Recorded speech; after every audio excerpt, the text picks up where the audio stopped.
hutang kereta, hutang rumah, hutang jiran, hutang isteri, hutang solat. Wish, banyaknya hutang. Assalamualaikum warahmatullahi wabarakatuh. Alhamdulillah. Wassalatu wassalamu ala rasulillah wa ala alihi wa sahbihi wa man wala. Allahumma salli ala Sayyidina Muhammad wa ala alihi wa sahbihi wa man tabi'ahum bi ihsanin ila yaumiddin, amma ba'du. Apa khabar senang penonton setia? Saya Ustaz, biar tahu jangan keliru. Alhamdulillah, saya mengharapkan walau di mana jua anda semua berada, mudah-mudahan senantiasa dalam keadaan sihat walafiat, dirahmati dan disayangi oleh Allah Subhanahu wa taala. Alhamdulillah, syukur. Tanyalah Ustaz kembali bersiaran pada pagi ini, iaitu pagi Rabu 21 Disember 2022 bersamaan dengan 26 Jamadil Awal 1444 Hijri, dengan tajuk ataupun topik yang kami bawakan kepada anda, fiqh banyaknya hutang. Itu yang kira hutang tadi tu, masya-Allah tabarakallah. Dan sebagaimana biasa para penonton, kita bawakan ke studio pada pagi ini bintang ilmuwan Al-Fadhil Ustaz Mustafar Muhammad Suki. Assalamualaikum Ustaz. Waalaikumsalam warahmatullahi wabarakatuh. Sihat Ustaz? Alhamdulillah. Ustaz bebas hutang sikit lagi. Sikit lagi Ustaz. Saya duk kira lagi Ustaz, masya-Allah tabarakallah. Dan alhamdulillah, terima kasih untuk tontonan para penonton Tanya Ustaz untuk pagi ini. Dan bagi anda yang ingin mengajukan soalan dan juga kemusykilan berkaitan topik pada pagi ini, banyaknya hutang, anda boleh hubungi kami menerusi talian bebas tol yang tertera di kaca TV anda, atau paling mudah terus sahaja tinggalkan soalan anda menerusi ruangan komen di Facebook Tanyalah Ustaz TV3. Jangan lupa, sebagaimana biasa yang menonton di FB Live, tekan butang kongsi, sebar luaskan, mudah-mudahan bermanfaat insya-Allah. Dan Tanyalah Ustaz juga bersiaran seperti biasa serentak di TV3 dan TV9, dan di TV9 kita lanjutkan 30 minit siaran tambahan sehingga jam 8.30 pagi. Jadi terus setia menonton sehingga ke hujung rancangan insya-Allah. Dan alhamdulillah para penonton, sedikit info mungkin sebelum kita serahkan kepada Fadil Ustaz, untuk info terkini sehingga semalam, laporan berkenaan dengan banjir yang melanda 5 negeri, jumlah keseluruhan mangsa banjir yang masih berlindung di PPS 5 negeri meningkat kepada 71,208 orang sehingga semalam, berbanding 66,718 orang petang semalam. Ini Ustaz antara info terkini yang kita terima menerusi akhbar harian Metro, dan kita doakan semoga Allah Subhanahu wa taala memberikan kekuatan dan juga semangat kepada mangsa yang terjejas insya-Allah. Dan juga berita berkenaan dengan mangsa tanah runtuh di tapak perkemahan Fazers Organic Farm di Jalan Genting, Batang Kali Ustaz. Semalam juga menerusi harian Metro, pasukan mencari dan menyelamat berjaya menemukan mayat yang ke-25, iaitu seorang kanak-kanak perempuan. Kita doakan yang terbaik, semoga urusan dipermudahkan, dan juga mangsa yang terkesan semoga diberikan kekuatan insya-Allah. Dan Fadil Ustaz, untuk topik kita pada pagi ini, sebelum sekali lagi saya serahkan pada Ustaz, ada satu perkara juga yang perlu kita wawarkan kepada para penonton. Sebagaimana biasa, para penonton Tanyalah Ustaz, Murtaza Dakwah Center, sebuah pusat komuniti Islam ulung yang dinamik, mengimarahkan fungsi masjid 24 jam sebagai aset ekosistemnya, memecah stereotip masjid. Murtaza Dakwah Center mendominasi trend dengan mewujudkan hub gaya hidup sunnah, dilengkapi stadium e-sukan, taman permainan kanak-kanak dalam masjid, kapsul hotel dan rumah kucing. Bakal menyinar sebagai mercu tanda Kedah Darul Aman 2030. Murtaza Dakwah Center, di sini kecintaan Islami bermula. Dan para penonton, ibu-ibu, ayah-ayah, bakal penghuni syurga Allah Subhanahu wa taala. Tajuk yang kita bicarakan pada pagi ini, fiqh banyaknya hutang. Jadi untuk mukadimah, saya serahkan kepada Al-Fadhil Ustaz Farid. Tafadhal mashkur. Assalamualaikum warahmatullahi wabarakatuh. Bismillah wassalatu wassalamu ala Rasulillah. Allahumma salli wa sallim ala Muhammad wa ala alihi wa ashabihi wa man tabi'ahum bi ihsani ila yaumiddin, amma ba'. Saya muliakan pengudi moderator kita pada pagi ini, Da'i Anas, sidang penonton yang dirahmati Allah Subhanahu wa taala, walaupun di mana kita berada, mudah-mudahan Allah lindungi kita daripada pelbagai bencana, perkara-perkara yang tidak kita ingini. Dan kita berbincang pada pagi ini topik berkenaan dengan banyaknya hutang.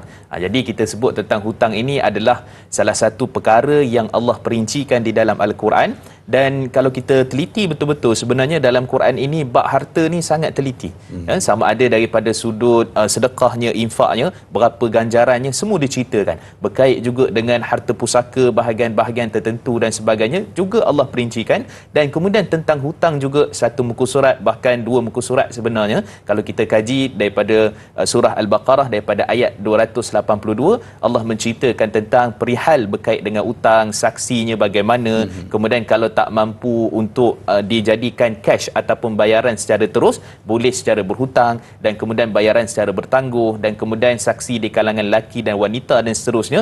Sangat terperinci dari surah Al-Baqarah ayat 282. Kita bacakan sikit ayatnya. Allah Subhanahu wa taala menyatakan, a'udzubillahi minasyaitonir rajim, ya ayyuhalladzina amanu idza tadayantum bidainin ila ajalin musamman faktubuh. Yang bermaksud, Allah Subhanahu wa taala menyatakan, wahai orang-orang beriman, jika mana kamu berhutang untuk satu masa tempoh tertentu, yakni secara bertangguh, maka hendaklah kamu tulis. Jadi tulis hutang itu juga merupakan salah satu perkara yang sangat disuruh, diperintah oleh syarak. Dan kalau kita melihat daripada sudut update 2021 daripada Financial Literacy Bank Negara, iaitulah pengurusan keuangan kita yang dikeluarkan oleh Bank Negara, yang mana kerjasama mereka dengan Bank Dunia dan sebagainya, di Malaysia ni cuma ada 36% kesedaran dan pandai menguruskan keuangan.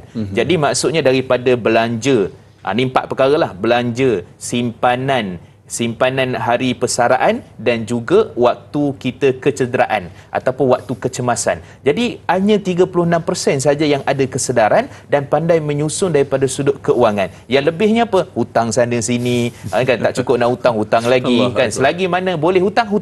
Kan. Jadi yang ni satu masalah yang perlu kita rungkaikan pada hari ini, insya-Allah kita bincangkan. Dan kemudian kalau tengok negara-negara maju seperti mana Singapura dan sebagainya, Singapura ataupun Singapura ni lebih 75% kesedaran dia. Jadi jauh beza tu, lebih daripada sekali ganda. Dan kemudian kalau kita tengok banyaknya hutang ni, dia boleh jadi 6 serangkai. Kan, kalau sakit kencing manis, sakit jantung, darah tinggi, 3 serangkai ya. Yang ni 6 serangkai. Apa dia? Biasanya ialah kalau mula-mula baru nak bertapak kehidupan tu, dia ada pinjaman berkait dengan pelajaran. Itu satu. Yang kedua, dah upgrade sikit kan, dah naik sikit, bila dah bekerja dan sebagainya, mula nak beli motor kereta, pinjaman kenderaan. Kemudian selepas itu mulalah nak beli rumah, pinjaman perumahan, dah 3 dah. Lepas tu nanti kadang-kadang nak kahwin, apa dia? Duit tak cukup. Buat pinjaman peribadi. Itu yang keempat dah tu. Kemudian yang kelima, dia ada pula pinjaman apa? Nak nampak mewah bergaya, kad kredit.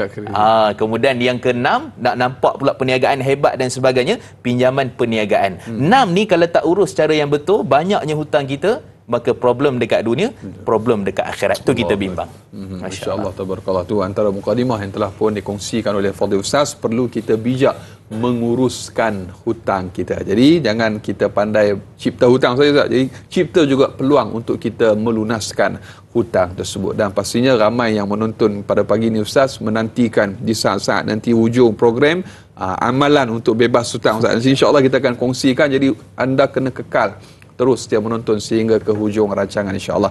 Baik, Fadil Ustaz, bila sebut tentang hutang ni, Ustaz, kadang-kadang orang kata apa, dalam menyemak hutang itu kadang-kadang ada perkara yang kita tak sempat tulis dan sebagainya. Jadi bagaimana status dengan hutang yang tak sempat ditulis, Ustaz? Baik, sedikit. Secara umumnya Allah sebut tadi surah Baqarah 282, dan menulis hutang ni kata Imam Al-Baghawi dan juga kata Imam Al-Baydawi dan juga Imam Al-Jassas dalam kitab mereka, dalam tafsir mereka, menyatakan bahawa asal tulis hutang ni ialah hukumnya Allah sebut faktubuh, hendaklah kamu tulis. Arahan perintah itu menunjukkan kepada wajib, tetapi sebenarnya dia adalah perintah kepada sunat. Maksudnya sunat kita tulis hutang ni dalam keadaan kita biasa saja, maksudnya hutang kita dengan itu dan sebagainya. Tapi dua keadaan boleh jadi wajib. Pertama sekali, kita bimbang wujudnya pertikaian. Nanti orang berhutang dengan tak berhutang. Saya tak ada hutang. Satu yang pertama. Yang kedua ialah takut lupa. Jadi sebab bila lupa ni dia problem. Sebab biasanya dilupakan ataupun memang terlupa. Kalau dilupakan tu problem, masalah lah. Jadi kita kata asalnya sunat tetapi jadi wajib, takut terlupa dan juga wujud pertikaian. Itu konsep dia. InsyaAllah. Adakah hutang yang tak ditulis itu yang dibiarkan lama ada kenaikan berdasarkan currency ataupun wang semasa, ataupun kalau berkaitan dengan emas dan sebagainya, Ustaz? Bagaimana Islam memandang perkara tersebut, Ustaz? Baik, kalau dalam riwayat Imam Ibn Majah dan Imam Tirmizi dinyatakan la ba'sa bi si'ri yaumiha ataupun bi si'ri yaumiha, dan dalam hadis tu menyatakan bahawa tak ada masalah kalau kita kunci awal-awal tu currency tu pada waktu yang sama waktu kita berhutang. Maksudnya kalau contoh kita luar negara ke apa kan, pergi hari ni orang pergi umrah, pergi haji, kemudian tu 2 tahun lepas jadi lupa nak bayar hutang, jadi ikut currency yang mana. Maksudnya kalau kita kunci awal yang lepas tu, katalah RM1 bersama dengan 0.8 rial, 8 rial kan, ataupun contoh RM10 bersama dengan 8 rial, maka kita guna yang hari tu. Guna yang kita dah kunci. Ataupun boleh juga untuk ikut harga semasa berdasarkan sebahagian pandangan ulama kontemporari, seperti mana disebutkan oleh Syekh Taqi Uthmani dan sebahagian fatwa dan sebagainya, menyatakan dibenarkan untuk kita guna currency pada hari ini. Dia tak jadi riba ke apa sebab dia currency berubah secara keadaan semasa. Itu konsep dia. InsyaAllah, tabarakallah, mudah-mudahan menjadi panduan kepada kita, sebab bukan kadang-kadang ni kita misalnya musim belajar, mungkin ada yang belajar di luar negara dan sebagainya, mungkin terpinjam duit kawan, pinjam dekat UK, nak balik bayar kat Malaysia, Ustaz. Jadi mungkin ada berlaku sedikit perubahan mata wang di situ, insya-Allah. Baik, Fadil Ustaz, saya kira mungkin kita boleh raikan soalan daripada sahabat kita. Kita ada di Facebook, Ustaz, untuk soalan yang pertama. Tadi 2 soalan saya, ni soalan Facebook lah, Ustaz. Baik, Ismail Maisa yang bertanya, Assalamualaikum warahmatullahi wabarakatuh. Waalaikumsalam warahmatullahi. Mengapa dan apakah hikmah kisah hutang ini ada diceritakan di dalam surah Al-Baqarah? Mohon pencerahan, Ustaz. Saya kira ayat yang paling panjang lah tentang hutang dalam Al-Quran, Ustaz. Bismillahirrahmanirrahim. Ala Rasulullah. Terima kasih pada Tuan Haji Ismail. Baik, yang pertama sekali hikmahnya ialah ayat ini dia rata-rata kebanyakan ataupun kita kata surah Baqarah daripada ayat pertama sampai 286 ini kebanyakannya ialah turun di Madinah. Maka di Madinah ini ataupun kita panggil sebagai turun sewaktu hijrah bagi Nabi SAW, dia merupakan sistem kehidupan. Maka antara biasa yang dilakukan oleh penduduk Madinah adalah buat riba. Kan, jadi buat riba, maksudnya mereka mengenakan charge interest kepada pinjaman dinar dan dirham yang dikenakan terutama pada orang Islam lah. Jadi pada waktu itu dan juga di kalangan mereka, maka hikmahnya kita kata yang pertama ialah kerana sandaran ataupun turunnya ayat itu berkaitan dengan sistem kehidupan manusia dekat Madinah. Itu yang pertama. Yang kedua, hutang duit apa semua ni dia benda hari-hari kita buat. Kadang-kadang pergi kedai tak cukup 20 sen. Hutang dua boleh tak? Kan? Kadang-kadang sekian-sekian dengan adik-beradik. Kadang-kadang sekian dengan saudara mara. Maksudnya keberhutangan ini adalah satu perkara yang mana Allah faham, sebab kalau kita tengok surah Baqarah itu sendiri, Allah cerita tentang infak pada awal-awalnya. Wa mimma razaqnahum yunfiqun. Pada awal-awal ayat daripada Alif Lam Mim yang selalu kita baca. Jadi infak itu adalah satu benda yang biasa kita buat, tapi ada setengah orang ni dia tak ada duit nak infak. Maka pada waktu itu antara benda nak survive ataupun nak kehidupan dia, antaranya adalah dengan berhutang untuk keperluan. Maka Allah sebut, Allah tahu dah maksud manusia ni, ada yang tak mampu, ada sekian-sekian, dia terpaksa berhutang. Bahkan rata-rata rakyat Malaysia ni boleh kata semuanya berhutang, tak rumah kereta. Kan benda tu memang tak boleh tinggal, melainkan kalau orang suka duduk rumah sewa lah, ataupun orang memang tak suka beli rumah ke beli kenderaan, dia duduk kat mana-mana sewa, tapi tetap dikira sebagai ada orang yang ramai yang berhutang. Jadi hikmahnya kita kata itu satu sistem, satu kebenaran yang Allah benarkan selain keadaan meraihkan penduduk Madinah, sistem manusia dan sistem kita sekarang, dan sampai kiamat pun akan berlaku. Menghutang ini adalah satu perkara yang akan berlaku dan Allah benarkan daripada sudut agama kita tu, insya-Allah. InsyaAllah, tabarakallah. Makna kata Ustaz, memberikan sedekah ataupun infak dan memberikan pinjam ataupun hutang, memberi hutang itu lebih utama terkadang. Sebab saya teringat ada satu orang ulama pernah sebut, dia kata kerana orang yang datang ingin berhutang kepada engkau itu datang dengan muruah dia, Ustaz. Jadi maknanya dia bawa air muka nak pinjam pada kita. Jadi memberi sedekah dengan memberi hutang, terkadang memberi hutang itu dia lebih utama, Ustaz. Jadi mungkin sedikit respon pada Ustaz. Sebenarnya memang betul. Sebenarnya betul. Seperti mana Allah sebut dalam surah Al-Baqarah pada ayat 280. Ini sebelum cerita 282 tentang hutang tu, surah Al-Baqarah itu Allah menyatakan pada ayat 280, Allah menyatakan apa? Wa in kana dhu usratin fanadhiratun ila maisarah wa an tasaddaqu khairul lakum in kuntum ta'lamun. Maksudnya sehingga kan kadang-kadang ada orang tu dia berhutang, kemudian dia tak mampu lagi untuk bayar pada waktu tu, Bukan setakat air muka tu, tak tahu apa lagi kan, datang tu minta tolong, hari tu minta tolong hutang, ni minta tolong tangguh pula. Dan kemudian Allah kata apa, kalau dia minta tangguh, kamu bagi dia tangguh. Maksudnya betul tu, satu untuk keperluan, tiba-tiba contohnya dia tak boleh bayar. Allah kata apa, kalau kamu bersedekah maka itu adalah lebih baik. Maksudnya, dan kemudian Allah kata jika kamu mengetahui. Maksudnya betapa banyak hikmah orang yang berhutang, kita bagi dia kelonggaran, kita bagi dia tempoh, kemudian dia tak mampu juga, tak apa, kita bagi diskaun. Kalau contohnya 100, kalau kamu bayar sekarang 80 cukup. Boleh, tak ada masalah. Dan kemudian tak mampu juga, Allah kata kamu sedekahkan saja. Halal kan. Ini menunjukkan bahawa satu perkara yang sangat ditekankan oleh agama kita. Seandainya kamu mengetahui, insya-Allah, tabarakallah. Baik, para penonton yang dimuliakan Allah Subhanahu wa taala, kita ada sahabat pemanggil Ustaz yang pertama pada pagi ini di talian. Hello, assalamualaikum. Waalaikumsalam rahmatullahi taala wabarakatuh. Ni Mamu Hanif Farid pada Pulau Pinang. Apa khabar Mamu? Alhamdulillah, Tuhan bagi kita semua menyawa ini, kita dapat berjumpa, memberikan doa pada kru-kru, pada Ustaz, pada Naim, semua doa lah yang kita selamat daripada dunia sampai akhirat. Amin, insya-Allah. Yang mana kami semua orang minta doa, biarlah dapat balik semua tu, bagi Nepal, mak bapak Nepal jumpa dengan Nepal ni, biar tanam elok-elok. Kita minta pada Tuhan, semua orang yang pernah dengar kita, kita minta pada Tuhan, Tuhan akan tolong kita. Baik. Yang soalan Mamu lah, Mamu pun ada hutang juga. Mamu hutang anak satu sekolah, Mamu hutang 2 sekolah, hutang. Tapi kalau Mamu tak bayar hutang, lagu mana lain orang nak dapat bantu duit itu untuk lain orang. Tapi yang ambil hutang ni, semua orang yang tak bayar hutang, dia boleh ambil hutang.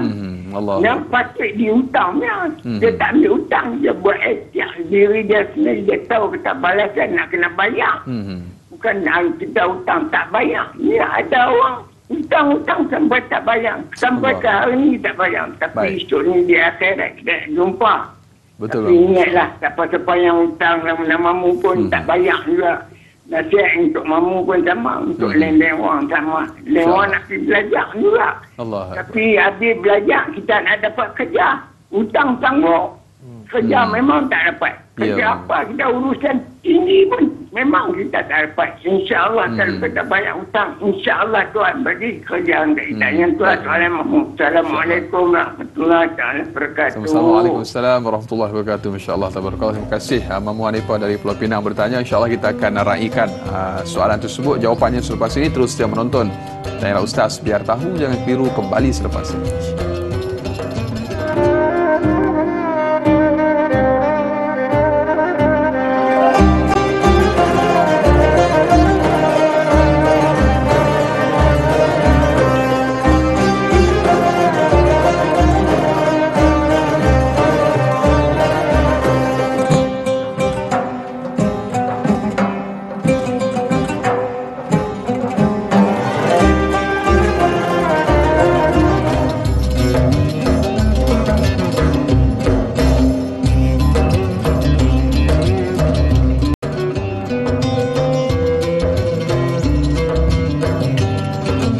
Alhamdulillah, para penonton, masih lagi kita terus setia bersama dengan Tanya Ustaz, biar tahu jangan keliru. Terima kasih atas tontonan anda, ibu-ibu, ayah-ayah bakal penghuni syurga Allah Subhanahu wa taala. Kita masih lagi bersama Fadil Ustaz Mustafar Muhammad Suki untuk kita sama-sama membicarakan topik fiqh banyaknya hutang. Masya-Allah, tabarakallah. Siapakah yang banyak hutang itu? Jadi sama-sama kita muhasabah dan renung dalam insya-Allah. Dan Fadil Ustaz dan juga sidang penonton, sebentar tadi kita telah pun bersama dengan sahabat pemanggil, iaitu Tuan Haji Mamu kita, Mamu Hanifah dari Pulau Pinang, bertanyakan soalan berkenaan dengan hutang, misalnya hutang pinjaman yang apabila kita culas dalam membayar hutang tersebut, memberi kesan kepada orang yang nak meminjam untuk yang berikutnya, misalnya pinjaman pelajaran dan sebagainya. Jadi pinjam pandai, nak bayar tu tak apa-apa nak pandai sangat. Jadi mungkin ada beberapa nasihat daripada Fadil Ustaz. Baik, bismillah wassalatu wassalamu ala rasulillah. Kita faham hari ini kalau daripada sudut pelajaran, sama ada luar negara, dalam negara, swasta ataupun kerajaan, maka sudah tentu ada juga perbelanjaan yang perlu dikeluarkan, terutamanya swasta lah. Jadi maksudnya dia adalah satu keperluan, sebab kadang-kadang itu ialah mak ayah, yang kita semua pun ada pengalaman waktu kita kecil dan sebagainya, dan kemudian bila nak sambung belajar tu tak cukup duit dan sebagainya, terpaksa meminjam. Maka dalam keadaan seperti ini, pertama sekali kita kata dia ada dua keadaan lah. pertama memang jenis orang yang suka meminjam, yang kedua pembelajaran tu sendiri. Okey, so orang yang jenis suka meminjam ni, dia sebab tu Nabi sallallahu alaihi wasallam sebut dalam hadis yang diriwayatkan oleh Imam Muslim dalam hadis yang sahih, kata Nabi sallallahu alaihi wasallam, "Wa man akhadha amwalan nas yuridu atlafaha atlafahullah, wa man akhadha amwalan nas yuridu addaha addallahu an," atau kama qala Nabi sallallahu alaihi wasallam. Siapa yang mana mengambil harta manusia, maksudnya dalam konteks ni hutang lah, seperti mana yang dibincangkan sebahagian di kalangan ulama-ulama hadis menerangkan makna kalimat ambil harta manusia itu, maka kalau dia berniat untuk tidak membayarnya ataupun niat untuk ambil ini kira dia punya lah, tak kira lah hutang apa, terutama hutang lah, maka Allah akan merosakkannya. Kan Allah Subhanahu Wa Taala akan memusnahkan dia. Dan sesiapa yang mana mengambil manusia dengan niat untuk membayarnya, memang dia nak bayar, maka Allah akan pemudahkan dia membayarnya. Baik, dalam konteks hadis ini kepada dua perkara. Pertama sekali, dalam keadaan dunia, kalau satu orang dia pinjam, memang niat dia nak bayar, Allah akan mudahkan urusan dia untuk membayarkan hutang tu. Itu konteks dunia. Dalam konteks akhirat pula, dia niat sesungguh nak bayar, tiba-tiba mungkin dia ni contohnya sebatang kara ke apa ke, pinjangan kawan ke apa, meninggal dunia. Maka tak ada orang yang nak bayarkan untuk dia. Maka Allah akan membayarkan untuknya dekat akhirat. Kerana dia telah pun berniat bersungguh-sungguh untuk membayarkan hutang-hutang yang mana dia berhutang dengan manusia. Jadi maksudnya, kita kalau pinjam hutang, niat awal tak nak bayar dah, termasuk dalam hadis ni. Jadi kita niat tu maksudnya berhutang, memang niat sungguh nak bayar sebab keperluan ke apa, maka pada waktu itu mudah-mudahan Allah mudahkan urusan dunia, pemudahkan bayar hutang. Akhirat pun kalau kita masih meninggal dalam keadaan berhutang, tetapi tak ada siapa pun tahu, tak ada siapa pun yang bayarkan hutang kita, mudahan dengan niat itu membantu kita untuk membayarkan hutang-hutang kita dekat akhirat. Bahkan dalam hadis riwayat daripada Imam Ibn Majah dan Imam Tirmizi, kata Nabi SAW, iaitulah orang yang mana meninggal dunia, ni mafhumnya, meninggal dunia, iaitulah terbebas daripada 3 perkara, maka dia masuk syurga. Terbebas daripada apa? Yang pertama sekali adalah takabur, sombong. Yang kedua ialah wang khianat, iaitu rasuah. Dan yang ketiga ialah terbebas daripada hutang. Maka Allah akan mudahkan dia jalan ke syurga Allah Subhanahu Wa Taala. Dan kemudian Nabi sebut dalam riwayat Imam Ahmad, ni pun penting sebab ambil tadi niat tak nak bayar kan, atau kiralah ni peminjam ke, pelajar ke dan sebagainya, ataupun dia culas membayar ke, maka kata Nabi sallallahu alaihi wasallam, laqiyallahu sariqa, dalam riwayat Imam Ahmad, dia akan bertemu dengan Allah sebagai seorang pencuri. Kerana dia ambil manusia, harta manusia, dia memang niat tak nak bayar, seakan-akan dia mencuri harta manusia. Maka cukuplah dengan kalam perkataan baginda Nabi sallallahu alaihi wasallam ini memberi motivasi kepada kita niat untuk sungguh-sungguh membayar hutang. Dan kemudian juga apa saja sebab nanti dia akan mudarat pada orang. Maksudnya peminjam, nanti orang lain nak pinjam juga. Daripada sudut pendidikan dan sebagainya, maka Nabi sebut la dara wala dira, jangan kamu mudarat ini pada diri kamu, dan jangan kamu mudaratkan kepada orang lain, termasuk dalam isu berkaitan dengan hutang yang kita sebutkan. Jadi hati-hati sebab benda ni dia bukan kesan dunia, dia kesan melibatkan akhirat kita, yang kita bimbang takut terhakis amalan dan juga menjadikan kita manusia yang muflis dekat akhirat kerana hutang. Wallahu a'lam. Lunaskanlah hutangmu demi kelangsungan masa hadapan peminjam yang seterusnya, Ustaz, insya-Allah. Jadi berikutnya Ustaz, kita raikan lagi soalan menerusi sahabat Facebook kita. Kita ada Maitun. Assalamualaikum warahmatullahi wabarakatuh. Waalaikumsalam warahmatullahi. Bagaimanakah hutang anak kepada ibu atau ayahnya? Bolehkah si ibu menuntut hutang yang dipinjam oleh anaknya? Kebiasaannya seorang ibu tidak sampai hati untuk meminta atau menagih hutang, terutamanya daripada anak-anaknya sendiri. Dan bagaimana pula anak yang tidak sempat membayar hutang ibunya lalu meninggal dunia? Ustaz. Bismillah wassalatu wassalamu ala Rasulillah. Dalam hadis riwayat Imam Ibn Majah, hadis yang hasan, yang statusnya boleh digunakan sebagai hujah, kata Nabi SAW, anta wa maluka li abika, engkau dan juga harta engkau milik ayah engkau. Kan, jadi hadis ni bukan maksudnya cantik kereta anak tu ambil terus, rumah anak ambil, bukan itu maksud dia. Maksudnya di sini ialah kalau dalam keadaan tertentu sebenarnya kita kena faham, kita ni harta kita ni dan kita ni milik ayah kita. Maksudnya kita memang kena bagi, kita kena infak, kita kena derma dan sebagainya, terutama kepada ibu ayah kita yang paling dekat, yang paling rapat. Baik, itu satu hadis Nabi SAW menunjukkan bahawa sebenarnya terutama bagi yang bukan nafkah Contohnya kan kita kata anak tadi pinjam, bukan pinjam nak pergi belanja sekolah.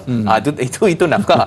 Itu bukan namanya pinjam. Maksudnya memang ibu ayah ataupun utama ayah berkewajipan beri nafkah, maka yang tu bukan nama pinjam. Kalau sebelum balik lah, kan umur ni nak beli aiskrim ya, pinjam RM2. Contoh, itu tak boleh. Dia ada rate dia. Ada rate dia. Kan ada dia punya tahap kenaikan dia. Kan jadi kita kata dari sudut tu tak kira, sebab dia masih dikira dalam kategori tanggungan. Adapun kalau dah bekerja dah apa, dia kata ya nak beli rumah kan, contohnya pinjam sikit 5,000 ke nak tambah kita punya down payment kan, ataupun kita punya ni lah untuk beli rumah tu, jadi wang pendahuluan, maka pada waktu itu hukumnya tetap dikira hutang.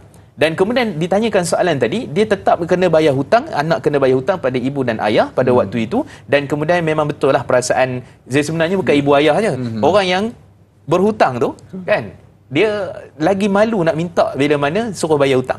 Lagi malu kan. Jadi kita kata itu perasaan semua orang, termasuk juga ibu. Dan kemudian akhir tadi ditanyakan tentang isu kalau dah meninggal dunia macam mana nak bayarkan hutang. Maka Majlis Fatwa Perak bersidang pada 1999 berbincang tentang isu ini, menyatakan bahawa hutang yang tak dibayar itu kepada mak tu dia jadi harta pusaka. Maksudnya nanti akan diagihkan, dia dapat bahagian dia tu. Dia akan dapat, tapi sebenarnya hutang itu diagihkan secara harta pusaka. Maksudnya Pak Long adik lelaki, adik perempuan dan sebagainya, ibu kalau ada lagi, kalau ayah meninggal ataupun ayah yang meninggal, ibu ada lagi, maka semua dikira sebagai harta pusaka, diagihkan secara harta pusaka. Kalau dia tak bayar hutang tu, dikira makan harta pusaka. Dan Allah sebut apa dalam surah An-Nisa pada ayat ke-14, Allah menyatakan wa may ya'sillah wa rasulah wa yata'adda hududah. Kemudian Allah menyatakan wa yudkhilhu naran khalidan fiha. Siapa yang mana dalam keadaan dia bermaksiat pada Allah. Maksiat maksudnya apa? Bukan dosa zina apa, bukan. Dia tak urus harta pusaka dengan cara yang terbaik. Allah kata apa? Dia akan dimasukkan ke dalam neraka dan kekal dalam neraka Allah Subhanahu Wa Taala. Masuk harta ni boleh kekal dalam neraka. Itu satu perkara yang perlu kita ingatkan. Jadi bayar hutang, terutama hutang dengan ibu dan ayah, kerana dia ada hak harta pusaka dekat situ. Wallahu a'lam. Allahu akbar. Mudah-mudahan terjawab soalan sahabat kita yang bertanya, dan Fadil Ustaz serta sidang penonton. Banyak lagi akan kita kongsikan. Terus setia menonton Tanyalah Ustaz, biar tahu jangan keliru, kembali bergabung selepas ini.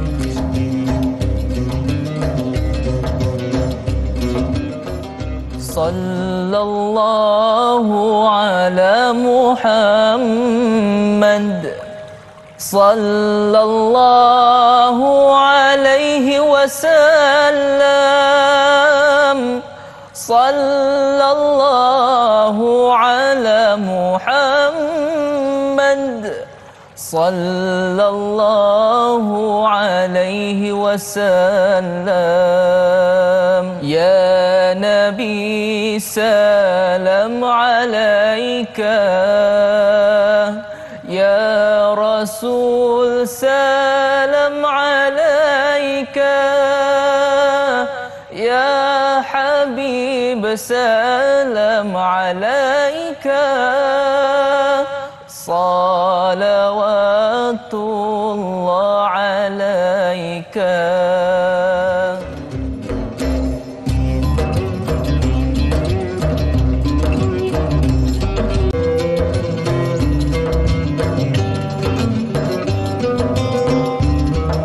Alhamdulillah, masih lagi terus setia bersama dengan Tanyalah Ustaz, biar tahu jangan keliru. Para penonton, ibu-ibu, ayah-ayah bakal penghuni syurga Allah Subhanahu Wa Taala. Jika ditanya siapakah yang ingin bebas daripada hutang, saya kira semua ingin bebas daripada hutang. Jadi apakah pelantikan yang kita boleh lakukan? Apakah kaedah dan juga perkara-perkara yang kita boleh laksanakan dalam usaha untuk kita bebas daripada hutang? Alhamdulillah, Tanyalah Ustaz bawakan kepada anda untuk pagi ini. Kita masih lagi berbicara fiqh banyaknya hutang, dan kita masih lagi bersama Fadil Ustaz Mustafa Muhammad Suki. Sebagaimana di awal tadi Ustaz sebut, hampir majoriti rakyat Malaysia ataupun penduduk-penduduk di negara kita ini mempunyai hutang. Sama ada hutang itu yang melibatkan dengan sesama kita ataupun dengan pihak-pihak yang tertentu. Jadi ya Fadil Ustaz, kita nak teruskan lagi perbincangan kita pada pagi ini dengan kita meraihkan sahabat pemanggil yang telah menanti di talian. Halo, Assalamualaikum. Waalaikumsalam warahmatullahi wabarakatuh. Assalamualaikum Ustaz dan Da'i. Ya, siapa di talian? Saya Nizam bin Azhar dari Kelang. Ya. Saya nak bertanya, saya sebelum dulu ada berhutang dengan rakan-rakan lah kan, 2-3 orang. Tapi apabila saya terkena musibah, saya tak dapat mencari mereka. Jadi saya menggunakan telefon. Dan mereka tidak mau berjumpa dengan saya.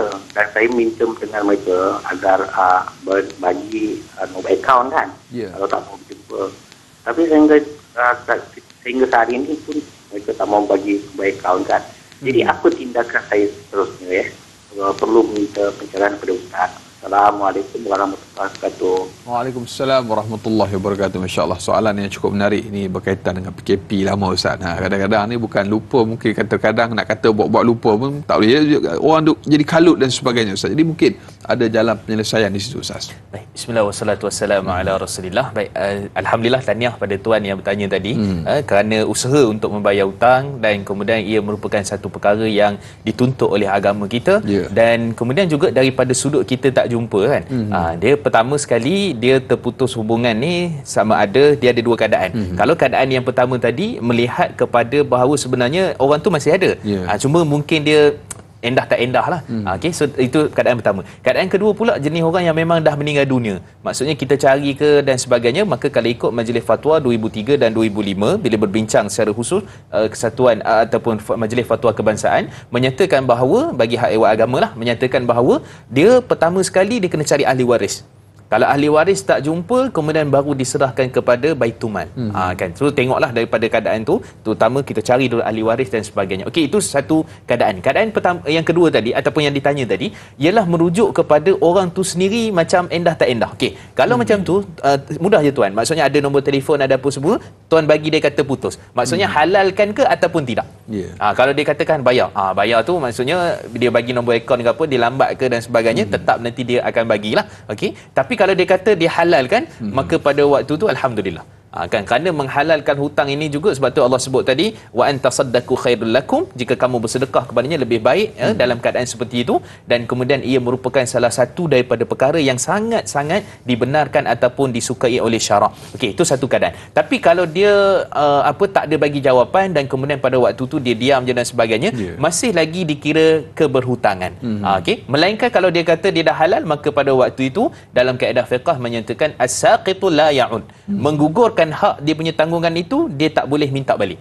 Kan ada setengah orang kan dia bergaduh. Mula-mula tu tak apa, kawan baik, friend kan, sebagai best friend apa semua kan. Lepas tu halal lah hutang.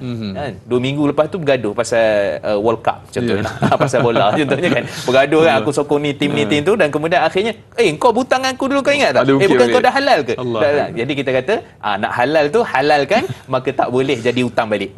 Maksudnya yang digugurkan dia tak boleh kembali semula mengikut dalam kaedah fiqh. Jadi dalam isu tadi maksudnya senang je, bagi dua kata putus, sama ada kena bayar ataupun dihalalkan. Maka dihalalkan alhamdulillah, kalau kena bayar kena usahalah pada waktu itu untuk membayarkannya, dan orang yang mana memberikan hutang juga kena mudahkan. Kalau kata bagi nombor akaun ke apa, bagilah. Mudah-mudahan itu antara perkara yang terbaik untuk kita insya-Allah.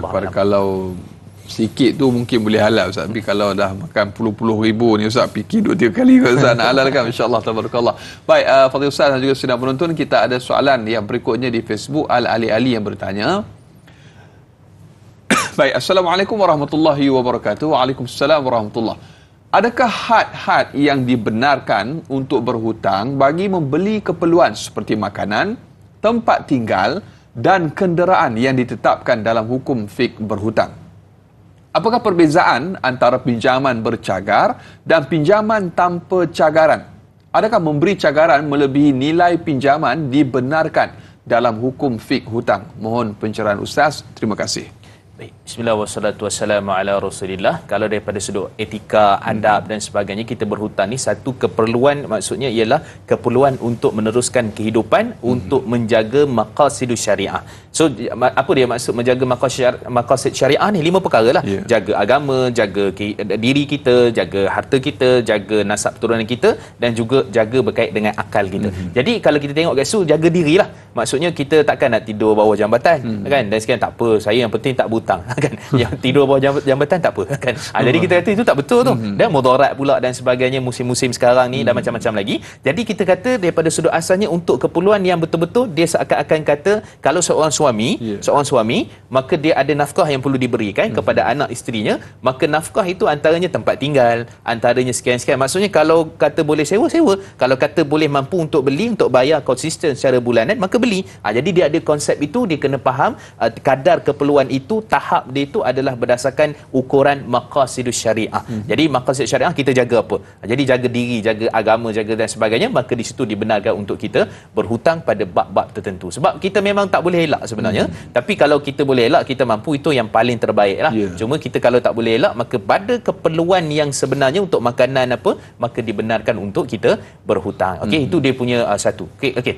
Yang kedua, isu berkait dengan pinjaman bercagar ataupun tak. Sebab tu Allah sebut dalam surah Al-Baqarah pada ayat 283. Sebab tu dia berangkai 280, 281, 282, 283. Allah menyatakan apa? Farihanum maqbudah. Kalau kamu berhutang dengan satu orang dan kemudian hutang tu utamanya banyak. Macam saya berhutang dengan Dai Anas contohnya. Saya kata pinjam 10,000, nak pergi mana? Nak pergi Qatar. Buat apa? Tengok bola contoh kan. 13,000. Lebih kan. Contohlah kan. Jadi saya kata Dai kata itu bukan keperluan. Betul juga. Jadi tak perlu kan. Tapi kalau contoh saya pinjam ni betul-betul nak ni kan. Sekian contohlah baru lepas sekian ke ada masalah ke apa? Urgent.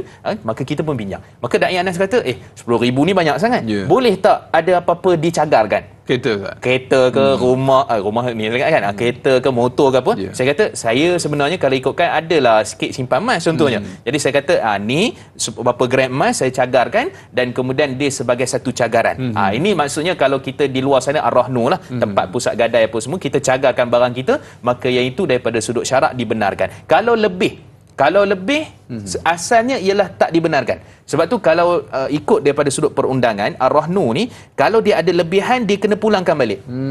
Kalau yang pajak gadai tak Islam ni, dia biasanya dia akan ambil. Dia akan ambil. Jadi kita kata secara umumnya tak boleh kerana dia ada unsur-unsur berkaitan dengan riba dan kemudian ada juga jenis cagaran ini, kereta tu sendiri dicagar. Maksud kalau bank kita pinjam kereta tu sendiri dicagar, bank boleh tarik balik kalau kita tak bayar. So ada dua sudut lah. Maksud kita bagi cagaran, kereta tu sendiri sebagai cagaran. Allahu Akbar. Tu dia ada pro and cons di situ. Jadi perlu kita berbalik kepada hukum Islam di sini Ustaz, insya-Allah tabarakallah. Dan para penonton, banyak lagi akan kita kongsikan. Terus setia menonton Tengok Ustaz, biar tahu jangan keliru, kembali selepas ini.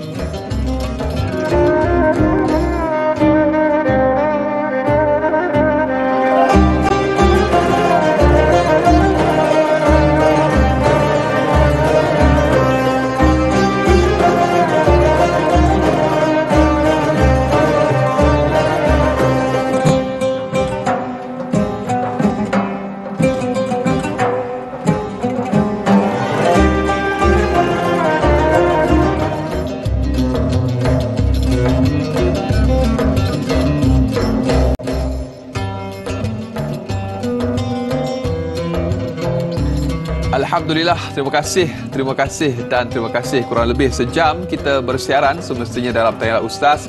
Biar tahu jangan keliru, para penonton, ibu-ibu, ayah-ayah bakal penghuni syurga Allah Subhanahu Wa Taala. Kita masih lagi bersama Fadil Ustaz Mustafar Muhammad Suki untuk kita sama-sama meneruskan perbincangan topik fiqh banyaknya hutang. Fadil Ustaz, kita ada sahabat pemanggil yang menanti di talian pada pagi ini. Halo, Assalamualaikum. Waalaikumsalam warahmatullahi wabarakatuh. Ya, siapa di talian?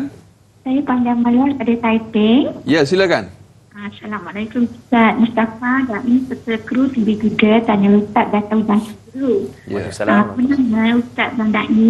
Saya nak bagi pengalaman lah. Pengalaman saya tentang berhutang. Tadi Ustaz pun dah mengatakan kalau kita benar-benar niat nak bayar hutang, insya-Allah lambat laun Allah akan bagi. Macam ni pengalaman akak. Akak ni bekerja dulu dalam keadaan merantau, ya. Akak pernah berhutang di satu tempat tu. Akak mencari dia selama hampir 30 tahun, Ustaz. Tapi dengan keyakinan kita, azam kita nak bayar hutang tu, Ustaz.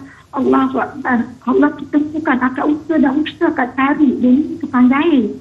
Akak berhutang dengan dia lebih kurang dalam RM900. Akak tak. Tapi bila akak dapat dengan izin Allah, akak dapat cari dia. Akak tanya dia. Akak tak kira nak kata berapa dia hutang saya. Dia kata, Kak, saya tak ingat hampir 30 tahun, Ustaz. 30 tahun jadi dia saya tak ingat. Dia kata, kalau saya minta 1,000 boleh tak? Saya saya Ustaz dengan rela hati saya bagi tambahan 100, tapi saya tulis RM900. Apalah dengan RM100 berbanding dengan 30 tahun saya mencari dia. Jadi untuk di luar sana netizen kita yang kalau kita boleh tolonglah, yakinlah. Tapi bagi niat nak bayar dengan itu lambat laun kita bayar. Sebab kita malah kita kita hutang kita tak dibayar.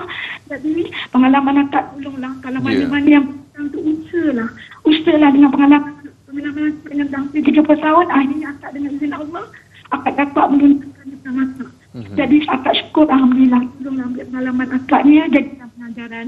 Terima kasih Ustaz. Dengan saja dakwah kita cuba kita sentiasa berada dalam rahmat. Amin insya-Allah. Amin ya rabbal alamin. Terima kasih Ustaz dan terima kasih juga. Sama-sama. Assalamualaikum. Baik, itu antara sedikit cetusan ataupun perkongsian rasa daripada Puan Jamaliah Muhammad dari Taiping. Ya, itulah realiti Ustaz yang berlaku kepada orang yang memberikan hutang dan orang yang berhutang. Sebab ada satu orang sahabat saya Ustaz, dia kata dia terpaksa dengan pelbagai cara dan kaedah untuk menagih kembali hutang yang diberikan kerana dengan alasan yang pelbagai, sebab terpaksa, sebab nak guna untuk beli barang keperluan anak sekolah. Ini salah satu daripada perkara yang membebankan kepada orang yang memberikan Ustaz. Mungkin sedikit perkongsian pada Ustaz. Bismillah wassalatu wassalamu ala Rasulullah. Terima kasih pada puan tadi. Tambah pula dengan apa yang disebutkan oleh Da'i Anas tadi. Jadi kalau kita melihat kepada situasi itu, jadi mungkin 100 dalam 1 dalam 100 pun kita baru jumpa yang seperti yang betul-betul sungguh-sungguh nak membayar hutang. Maka betul lah hadis yang Nabi sebutkan tadi, Allah akan mudahkan dalam keadaan sekali apa pun. Dan walaupun tempoh tadi dah 30 tahun sampai orang yang pemiutang yang memberikan hutang tu dah tak ingat dah kan. Jadi kita kata, dan kemudian tadi ada disebutkan bayar lebih kan. Bayar lebih 100. Bayar lebih 100 kan. Jadi yang itu sebenarnya pada asalnya dia diharuskan oleh syarat tanpa syarat daripada awal. Bayar lebih tanpa syarat daripada awal adalah dibenarkan. Dalam hadis Jabir bin Abdullah radhiyallahu anhu, ahsanukum ahsanu qada'a, iaitu ketika kamu antara orang yang paling terbaik ialah ketika kamu membayarkan hutang, kamu bayar lebih. Maksudnya atas sebab apa? Kesian, atas sebab apa? Atas sebab kita menghargai, terima kasih, maka dibenarkan. Dengan satu syarat, dia tak boleh syarat daripada awal kena bayar lebih. Kalau syarat pada awal kena bayar lebih, jadi riba yang diharamkan oleh Allah Subhanahu wa taala. Jadi kita kata ini satu usaha kesungguhan, dan itulah janji Nabi sallallahu alaihi wasallam disebut dalam hadis tadi. Dan kemudian tadi kita kata apa ni, macam-macam taktik, macam-macam cara. Kan kadang-kadang tu terpaksa menipu tak. Terpaksa kata ni isteri masuk hospital. Kan? Punya nak suruh orang bayar hutang kan dan sebagainya. Itu pun bayar pun mungkin separuh dulu boleh tak kan. Dalam urgent gitu, keadaan yang sangat memerlukan pun separuh juga dia nak bayar dulu. Jadi kita kata jangan susahkan kita dalam isu berkait dengan bayar hutang, kerana Nabi sebut dalam riwayat Imam Al-Bukhari, matul ghani zulm, orang yang mana melewat-lewatkan, menangguh-nangguhkan membayar hutang adalah satu kezaliman. Satu kezaliman berujuk kepada satu dosa. Maksudnya bukan tak bayar, tangguh je. Jadi kita kena berhati-hati kerana dia soal bicara dunia akhirat. Nabi sebut juga dalam riwayat Imam Ahmad, hadis yang sahih, walaysa dinar wad dirham walakin al-hasanat was-sayyi'at. Dekat akhirat nanti siapa yang berhutang, ni bukan kira nak bayar dinar dirham. Ni berapa ringgit tak ada. Dikira apa? Dosa pahala. Ambil sini pahala awak, ni ambil dosa saya kerana awak berhutang dengan saya, kerana awak dulu culas tak membayar hutang sewaktu mana dekat dunia. Jadi perhatikan hadis Nabi SAW itu, mudah-mudahan memberikan lagi dorongan dan juga pengalaman puan tadi supaya kita teguh untuk terus niat membayar hutang-hutang kita insya-Allah. Dan hukum orang yang menagih hutang terpaksa berbohong, Ustaz, adakah bohongnya itu dibolehkan Ustaz untuk menagih kembali hutang yang diberikan Ustaz sedikit? Okey, kalau daripada sudut asasnya ialah dia bukan berbohong, tak ada istilah bohong sunat. Itu istilah almarhum helah ada. Okey, so helah ni maksudnya Imam Abu Hanifah dan sebahagian lagi memperkenalkan, maksud helah ni ialah kita mungkin maksudnya dua makna. Kita kata ni apa masuk hospital, rupanya dia tadi apa masuk hospital sakit perut je, tapi dia kata ni urgent ni masuk hospital contohnya kan. Maksudnya seolah-olah macam buat kecemasan. Masuk hospital hantar barang. Hantar barang pun mungkin juga. Masuk hospital hantar barang. Jadi itu helah tu dibenarkan. Itu daripada sudut Imam Abu Hanifah dan sebahagian ulama mengharuskan untuk kita menagih hutang tadi. Okey, jadi dalam keadaan tu, tapi jangan bohong betul-betul. Kata aku ni terlantar kat awak ni. Ambil gambar. Padahal sebenarnya kawan dia. Contoh yang tu tak boleh. Yang tu maksudnya jangan, sebab tu Nabi sebut dalam riwayat Imam Al-Bukhari, biasanya orang yang berhutang ni dia akan berbohong.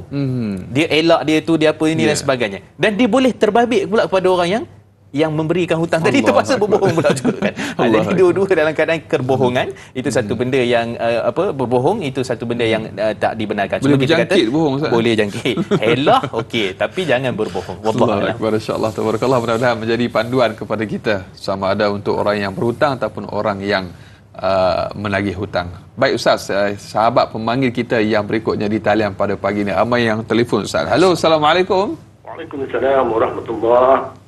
Ya, kepada Itam. Ya, Encik Ilyas, apa khabar Encik Ilyas? Alhamdulillah, dan juga Ustaz. Semoga sihat dah. Amin, insya-Allah, mudah-mudahan. Soalan saya pertama dengan sebenarnya kita lah yang menggunakan kaedah ni. Korek lubang, gali lubang, korek lubang. Tutup lubang. Tutup lubang. Apakah istilah ni dibolehkan? Pinjam di sini, bayar di sana. Dan keduanya, boleh tak Ustaz tentang mewawarkan apa ni, kalau kita membuat hutang ni, perlukah diwawarkan kepada waris? Apakah hukumnya kalau tidak memberitahu kepada waris? Dan ketiganya, tentang kaedah 50, 30, 20 ni, boleh tak Ustaz beritahu sikit cara penjimatan, cara penyimpanan yang berhemah? Itu saja. Assalamualaikum warahmatullahi wabarakatuh. Terima kasih. Waalaikumsalam warahmatullahi wabarakatuh. Terima kasih Cik Ilyas dari Pulau Pinang bertanya Ustaz. Dua soalan tentang gali lubang, tutup, ambil hutang, tampung di sini dan sebagainya Ustaz. Mungkin sikit pencerahan. Baik. Bismillah wassalatu wassalamu ala Rasulillah. Dia sebenarnya kalau dekat kaedah kalau digunakan oleh perbankan ni, dia ada berapa? Antaranya 3 lah. Satu dipanggil sebagai reschedule. Kita jadualkan balik pembayaran kita. Yang kedua dipanggil restructure. Kita structurekan balik, dan kemudian juga kita turunkan kita punya harga apa semua tu dengan buat pembiayaan yang baru. Baik, secara asasnya kita ada 2, 3, 4, 5 nak hutang. Jadi kita pinjam, kita bayar semua hutang tu, kita pinjam dengan satu orang je contohnya, ataupun dengan satu pihak-pihak luar di sana lah. Jadi hukumnya kita kata secara asalnya ialah diharuskan untuk kita adakan supaya nanti kita takut antaranya kita pening ni hutang tu hutang ni hutang rasa tengok senarai lebih daripada 20 orang hutang serabut. Jadi settle semua hutang tu, hanya satu hutang je mungkin peribadi ke apa dan sebagainya, maka hukum diharuskan. Tapi hutang yang kita nak buat tu pastikan yang patuh syariah lah. Jangan pergi kepada konvensional dan apa-apa pihak yang kredit along ke abang ke acik ke, itu tak dibenarkan kerana dia termasuk daripada perkara diharamkan kerana mengandungi riba. Itu kaedah. Maksudnya diharuskan kalau kita kena bijak. Jadi kita kena tengok balik tu, susun balik dan sebagainya, maka diharuskan. Dan kemudian juga kadang-kadang kalau contoh kita buat pinjam peribadi ke apa dengan pihak-pihak luar, mungkin dia punya profit yang dia ambil tu lebih tinggi kan. Jadi kita kata terpaksa pula membayar profit juga, tak habis tapi kita dah lansai. Jadi maksudnya memang kita kena bijak dalam urusan ni, mana kepentingan, mana keperluan, tengok profit, tengok dia punya bayaran bulanan ke apa, itu kita perlu semak balik, kita imbang balik. Okey, itu yang pertama. Yang kedua tadi ditanyakan juga tentang isu berkait dengan kaedah cara 50 30 20 tadi tu. So 50 30 20 ni kita kata dia gini. Kalau ikut kaedah nisbah kekayaan versus nisbah keberhutangan. Okay, ni nisbah kekayaan, nisbah kehutangan. Okey, biasanya bank dia akan tengok kalau kita submit kita punya apa-apalah, kita kata nak buat pembiayaan ke apa, maka pada waktu tu dia akan tengok tak lebih daripada 30%. Okey, maksudnya kita berhutang ni, kita nak berhutang ni jangan lebih 30%. Ibarat kata kalau gaji kita, pendapatan kita semua 5,000, kita tak boleh berhutang bayaran itu lebih daripada 1,500. Tapi hari ni maksimum boleh tak? Kalau ada 6,000 boleh hutang. Tarik lagi. Kalau 5,000 pendapatan, 5,000, 6,000 dia nak hutang. Jadi kita tu salah. Kerana dia apa? Sebab tu kalau kita tengok, biasanya nisbah 10 ke 30% hutang ni dia biasanya adalah sihat. Semua orang berhutang. Maksudnya daripada pendapatan semua tu 30% je digunakan untuk membayar hutang. Kalau pergi kepada 40 ke 60%, yang ni hampir-hampir HDU. HDU ni nak masuk ICU. Sikit-sikit lagi. Maksudnya nanti kalau apa siap-siap ni memang teruklah kena. Tapi kalau dah pergi 70 ataupun 80 ke 90, yang itu ICU lah.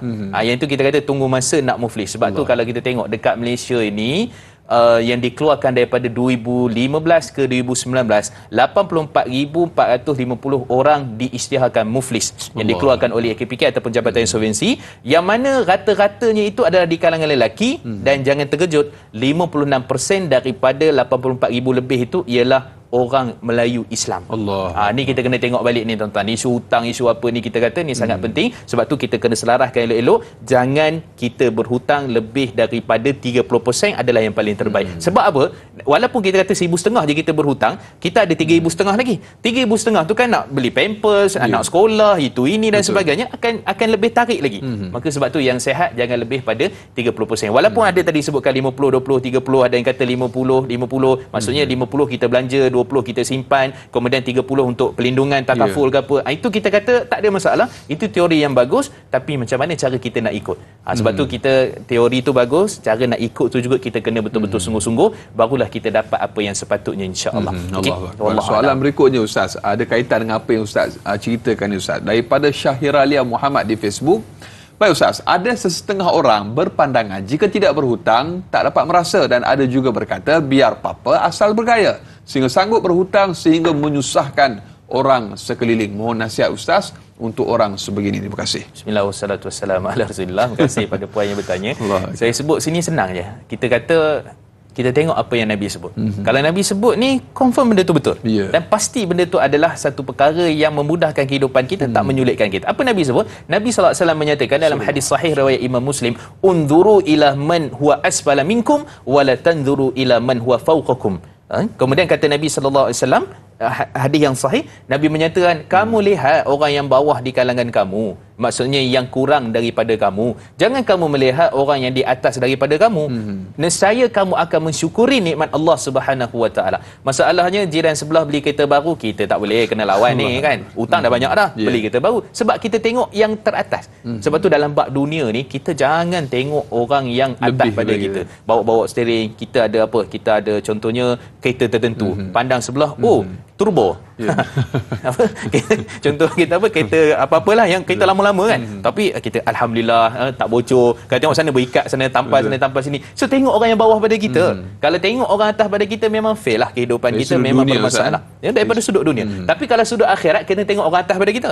Wih, dia tu banyak amal ibadah, kita kena buat lagi. Dia banyak sedekah, kita kena buat lagi. Tapi dalam bab dunia, memang Nabi SAW bagi tahu kita macam tu, supaya kita tadi tidaklah kita kata biar apa-apa asal bergaya dan ukur baju badan sendiri. Itu benda yang sangat penting untuk kita perhatikan. Dan kemudian dalam kehidupan kita ini, itulah keadaannya, kita kena tanam satu benda. Ada banyak perkara kadang-kadang kita tak mampu capai. Bila kita tak mampu capai, kita usaha juga, akhirnya akan menibatkan keberhutangan yang sekian-sekian, dan akhirnya akan meranapkan kehidupan kita.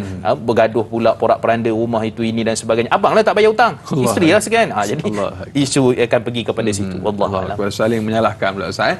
Baik Ustaz dan juga para penonton, kita ada sahabat pemanggil yang berikutnya Ustaz. Ramai pemanggil pada pagi ini. Assalamualaikum, sahabat dari talian. Waalaikumsalam warahmatullahi wabarakatuh. Assalamualaikum Ustaz dan Dai. Assalamualaikum warahmatullahi wabarakatuh. Ya, saya Siti Rohani daripada Banting. Saya ingin bertanya, seorang kawan kita telah banyak hutang dengan saya. Dia memang benar-benar susah lah. Tetapi sebelum dia membayar hutang tu, banyak juga hutangnya lah.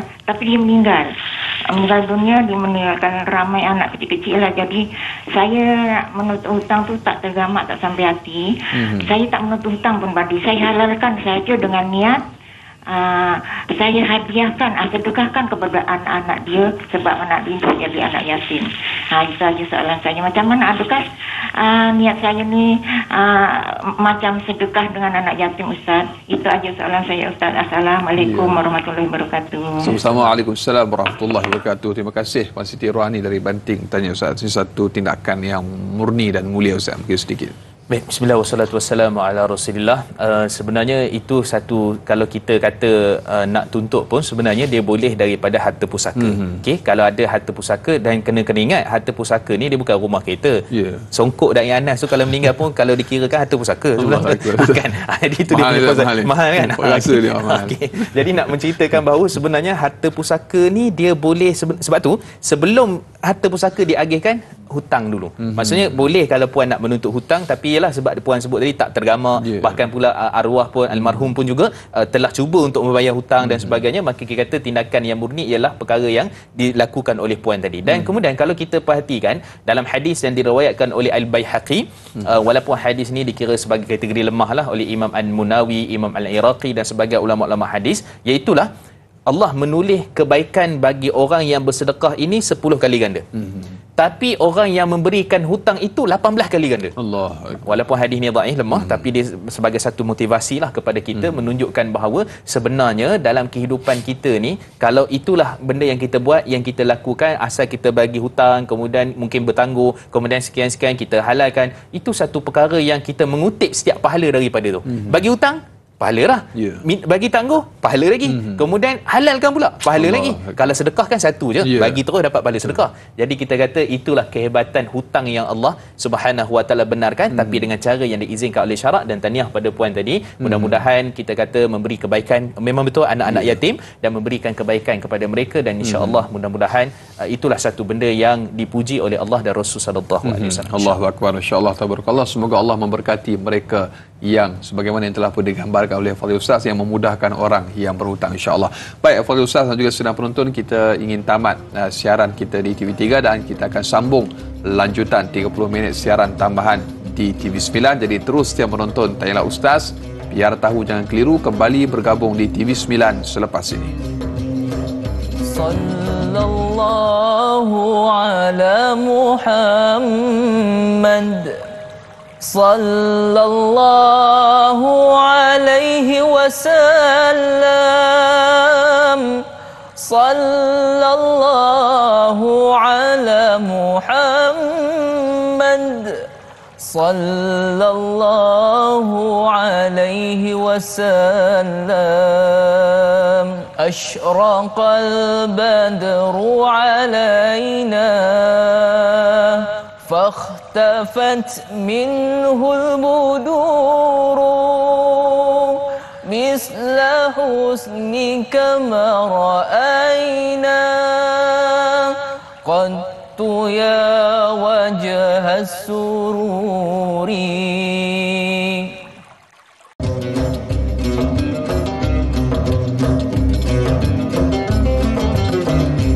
Alhamdulillah, masih lagi terus setia bersama dengan kami dalam Tanyalah Ustaz, biar tahu jangan keliru, lanjutan 30 minit siaran tambahan di TV9.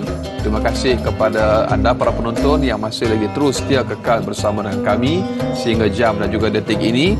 Dan kita masih lagi bersama Al-Fadhil Ustaz Mustafa Memasuki untuk kita membicarakan topik fiqh banyaknya hutang. Anda ada banyak hutang, anda rungsing memikirkan bagaimana untuk melunaskan hutang tersebut.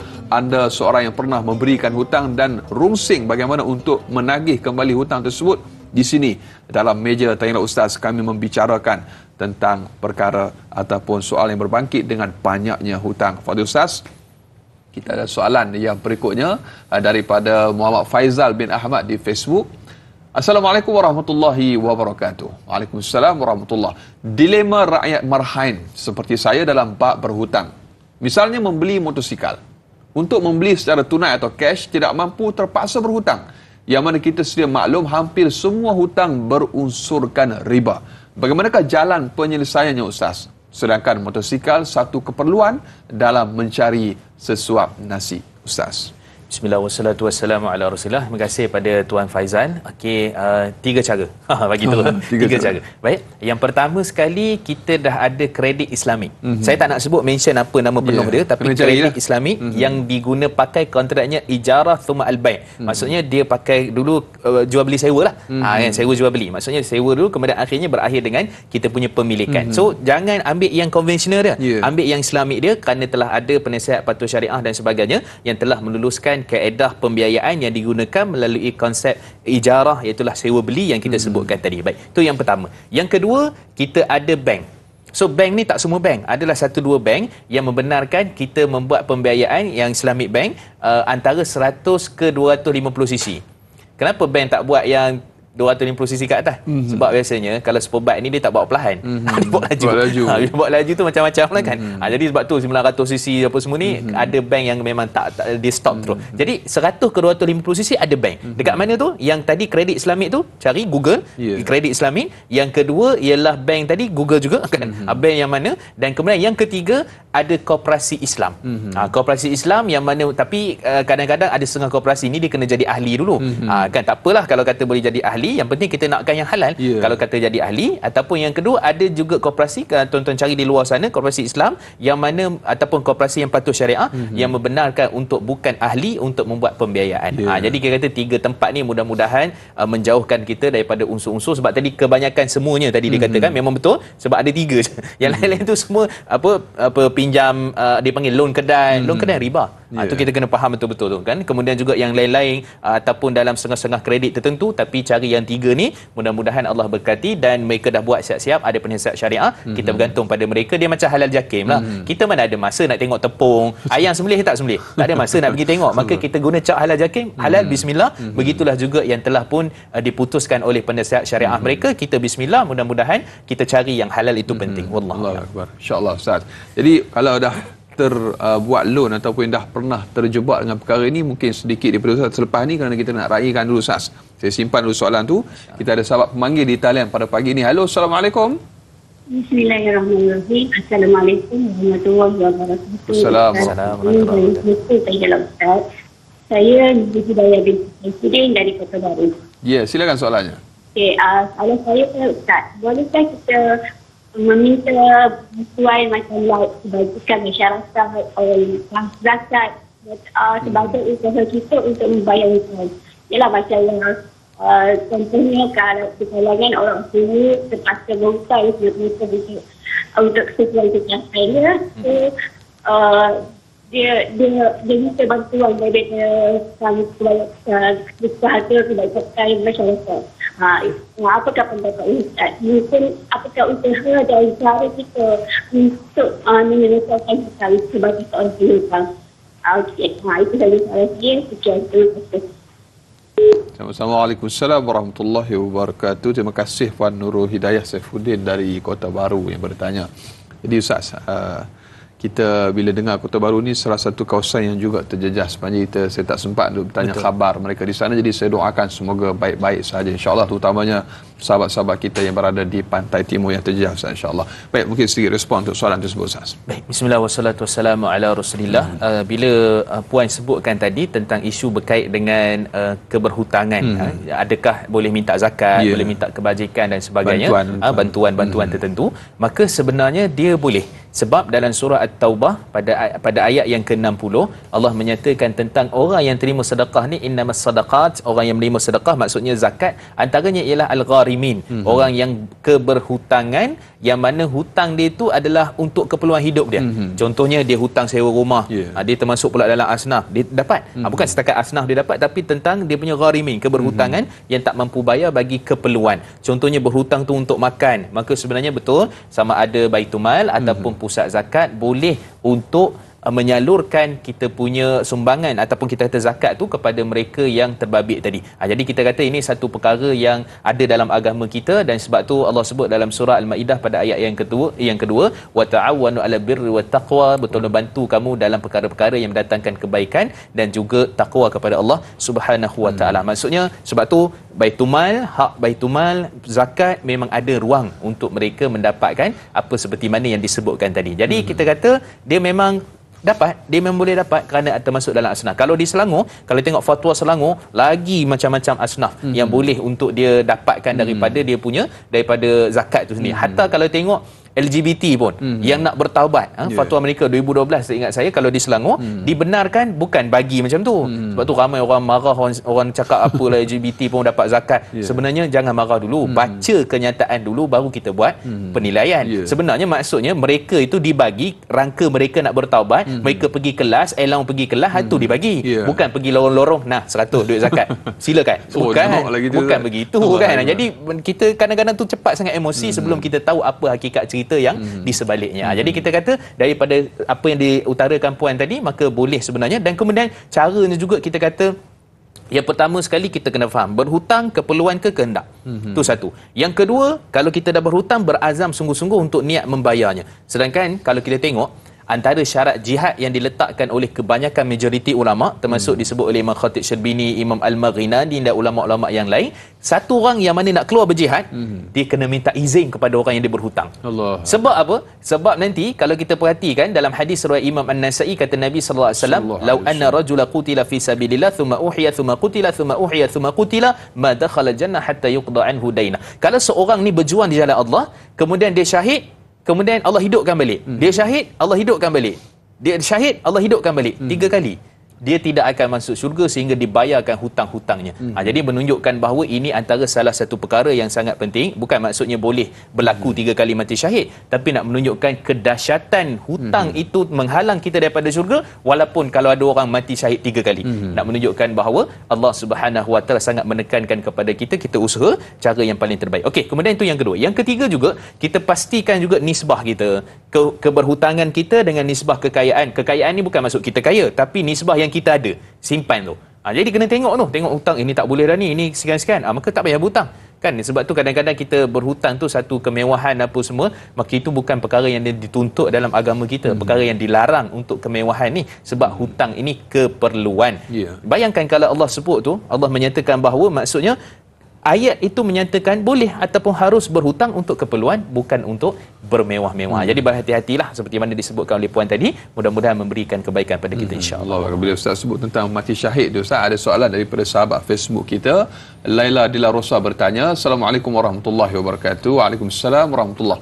Apakah kebaikan dan keburukan jika banyak berhutang? Adakah benar roh dan amalan seseorang itu akan tergantung dan tidak diampunkan dosanya meskipun dia mati syahid? Mohon pencerahan, Ustaz. Baik, bismillah wassalatu wassalamu ala rasulillah. Terima kasih pada puan yang bertanya. Dalam hadis riwayat Imam Al-Bukhari daripada Salmah bin Al-Aqwa, satu sahabat Nabi sallallahu alaihi wasallam, peristiwa ni berlaku Nabi didatangi oleh 3 jenazah. Jenazah pertama, dia Nabi sallallahu alaihi wasallam salatkan, sebab Nabi tanya, dia ada hutang, ha alai ad-dain, dia ada hutang tak? Kata sahabat, ya Rasulullah, dia ada hutang, tetapi dia ada harta untuk membayarkannya. Nabi solatkan jenazah dia. Jenazah yang kedua seterusnya, dia tak ada hutang, Nabi solatkan. Yang ketiga, dia ada hutang dan tak ada apa-apa untuk membayarkannya. Nabi kata, wahai sahabat, kamu solatlah untuk dia. Maksudnya tak bermanfaat solat jenazah tu kan untuk orang yang berhutang. Kita solat dulu ke tanya hutang dulu? Solat dulu lah. Solat dulu. Lepas tu baru dia kata ni siapa ada hutang tutup pada ahli waris kan. Jadi kalau kita kata dalam keadaan kita di Malaysia sekarang ni, berapa ramai orang yang tak disolatkan jenazah, kalau tanya hutang dulu. Itu kita kata. Jadi dalam hadis tadi, tiba-tiba Abu Qatadah angkat tangan, dia kata, ya Rasulullah, aku tanggung hutang-hutang dia. Barulah Nabi solatkan semula. Nak ceritanya betapa isu nak solat jenazah pun dah jadi isu, apatah lagi roh tergantung tadi. Dalam hadis riwayat Imam Tirmizi, hadis yang sahih, kata Nabi sallallahu alaihi wasallam, nafsul mukmin muallaqatun hatta yuqda anhu dainah, atau kama qala Nabi sallallahu alaihi wasallam. Roh orang mukmin itu kebergantungan sehingga dilansaikan hutang-hutangnya. Bergantung ni bukan pergi ketuk pintu rumah minta hutang. Bukan macam tu jadi Pontianak ke, terbang sana ni. Kenapa ini kes tak bayar hutang ni? Tak, bukan. Maksud situ kata Imam Al-Iraqi, kata Imam An-Nawawi, menyatakan bahawa dia terhalang daripada mendapat darjat, manfaat, kenikmatan yang sepatutnya didapatkan di alam kubur. Bayangkan alam kubur ni kita minta apa? Taman-taman syurga, kubur yang luas, dapat syafaat. Tiba-tiba terhalang kerana sebab kita tak membayar hutang. Maka sebab tu saya sarankan untuk anak-anak, sebelum cerita harta pusaka apa semua, pastikan dulu hutang arwah ayah mak kita itu dilansaikan, kerana kita lebih mementingkan roh mereka di alam sana dan kemudian berbanding daripada kelebihan yang kita ada daripada harta pusaka. Jadi itu perkara yang sangat penting, kaitan antara roh tadi. Maka kita pastikan bahawa hutang ni satu perkara yang kita perlu titik beratkan, jangan dilengah-lengahkan, ditangguhkan dan tidak cakna. Wallahualam. Jangan dilengah-lengahkan dan jangan bertangguh-tangguh. Ustaz, kita ada sahabat pemanggil yang berikutnya di talian pagi ini. Halo, Assalamualaikum. Waalaikumsalam, Dai. Ya, siapa di talian? Saya Robizan. Ya, silakan soalannya. Assalamualaikum, Ustaz. Wassalamualaikum warahmatullahi. Silakan, Puan. Saya nak tanya, mungkin mereka nak berkahwin tapi berhutang. Itu je soalan saya. Baik, terima kasih. Assalamualaikum. Waalaikumsalam. Ya, terima kasih Pak Robizan, soalan yang ringkas, padat dan tepat, Ustaz. Dia menusuk, Ustaz, bagi siapa yang mungkin nak berkahwin dan sebagainya, Ustaz. Jadi mungkin pencerahan daripada Ustaz. Baik, bismillah wassalatu wassalamu ala rasulillah. Betul lah, dalam hadis riwayat Imam Al-Bukhari dan Imam Muslim, kata Nabi SAW, man istata'a minkum al-ba'ah falyatazawwaj. Mana yang di kalangan kamu sampai tahap dia al-ba'ah, Ba'ah ni maksudnya mampu daripada sudut batin lah dan juga daripada sudut keuangan, maka hendaklah dia berkahwin. Kan, jadi daripada sudut ni kita kena jelas apa isu dan perbincangannya. Nanti insya-Allah kita perbincangkan lagi, kita rincikan. InsyaAllah kita akan kupas selepas ini. Untuk yang nak berkahwin dan berfikir untuk berhutang, fikir banyak kali. InsyaAllah kita akan nantikan jawapannya selepas ini dalam Tayar Ustaz. Biar tahu jangan keliru, kembali selepas ini.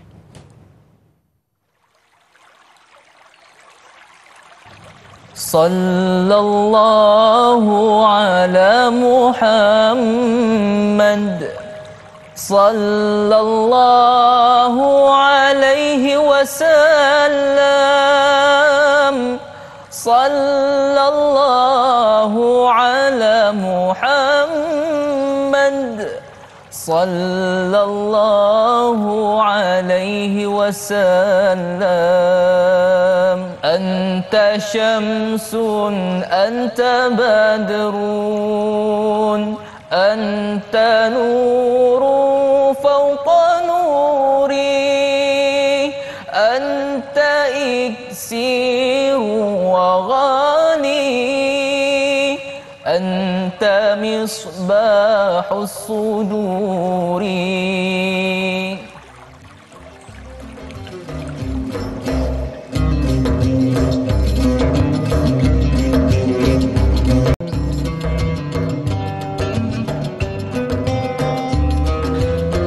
Alhamdulillah, sehingga ke hujung rancangan masih lagi terus setia bersama dengan Tayar Ustaz. Biar tahu jangan keliru. Para penonton, ibu-ibu, ayah-ayah bakal penghuni syurga Allah Subhanahu wa taala. Kepada anda yang berhutang, usahalah untuk melunaskan hutangmu. Dan kepada yang memberikan hutang, jadikanlah diri anda sebagai orang yang terbaik dalam memberikan pinjaman, dan juga mudahkanlah urusan orang yang meminjam daripada anda. InsyaAllah, mudah-mudahan Allah Ta'ala memberkati urusan kita. Dan kita masih lagi bersama dengan Al-Fadhil Ustaz Mustafa Memasuki untuk kita meneruskan topik kita, Ustaz, tentang fiqh banyaknya hutang. Banyak betul soalan yang diajukan oleh sahabat kita dengan pemanggilnya. Hari ini banyak pemanggil baru beramai juga hari ini, Ustaz. Dan kita sebut tadi bagaimana Puan Robizan bertanya untuk orang yang nak berkahwin dan buat hutang untuk berkahwin. Jadi kadar mana yang dibolehkan, Ustaz? Dan juga tak lupa juga hutang dengan Allah, Ustaz. Ini juga jarang kita bicarakan. Cerita hutang dengan makhluk, tapi hutang dengan Allah. Zakatnya, solatnya, puasanya, Ustaz, sedikit. Baik, bismillah wassalatu wassalamu ala rasulillah. Terima kasih kepada Puan dan Dayah Anas yang mengajukan persoalan tadi. Baik, jadi kalau kita sebutkan tentang isu dalam hadis Nabi, Nabi sebut ba'ah, perkataan manis sata aminkum al-ba'ah falyatazawwaj. Siapa di kalangan kamu yang sampai tahap ba'ah, maksudnya daripada sudut keuangan mampu, dan daripada sudut batin tu tak payah ceritalah. Okay, yang penting sudut keuangan, maka hendaklah dia berkahwin. Kan, jadi maksudnya di sini kalau orang berhutang, maksudnya hutang untuk kahwin macam masih belum mampu. Tapi kata Syekh Dr. Qaradawi dalam fatwanya bila berbincang tentang isu boleh tak orang pergi haji umrah ni berhutang, maka Syekh Dr. Qaradawi dan sebahagian ulama lain menyatakan kalau dia ada pendapatan dan ada bayaran structured secara bulanan, struktur lah, berstruktur, maka dibenarkan. Maksudnya dia ada, ni kata tak ada kerja, suruh bakal isteri buat itu pening lah. Kan, jadi kita kata pada waktu itu ialah pastikan ada kerja, boleh bayar secara bulanan, maka hukumnya harus. Kan, sebab kita kata antara maqasid untuk menghalalkan hubungan juga adalah penting, dan juga tujuan juga berkait dengan hutang untuk tujuan itu adalah benda yang diharuskan. Dan bila sebut tentang hutang dengan Allah tadi, kita kata salat, puasa, zakat, haji, kita kena ingat bahawa sebenarnya fadainullahu ahaqqu ayyuqda, kata Nabi sallallahu alaihi wasallam dalam hadis yang sahih, hutang dengan Allah adalah lebih layak untuk kamu bayar.